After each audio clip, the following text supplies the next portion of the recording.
Stefan and I were talking about this yesterday, sort of in preparation for this conference.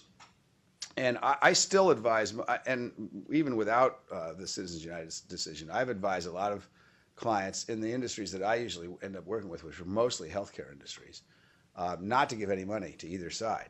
Or if you do, give it to both sides. Because politicians really don't know much about the issues. They really don't. But believe me, they remember who gave money. And they remember those ads. They can remember the ads. I can remember the ads that they ran against me, not in the presidential race, but in my first governor's race, and that was almost 20 years ago.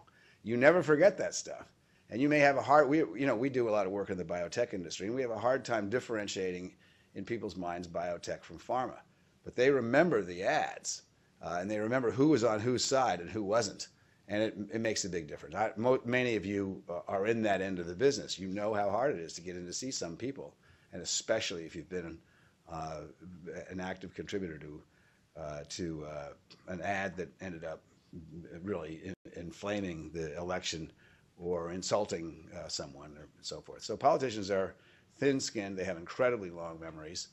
And I think at this particular junction, what I think most of us agree is an insane political environment in terms of actually getting anything done for the country. If people, I actually recommend don't play at all. But that's not really good advice for all corporations. Some have to. And some are only going to be supported by one side. It doesn't make any difference if they do anything for the other side because they're not going to get their support anyway. So there are exceptions, and I think that's what this is really about, is to try to figure out when you should contribute, when you shouldn't. And the most important thing, and McKenna Long's been doing this for a long time, is the compliance piece. You do not want to get yourself in trouble.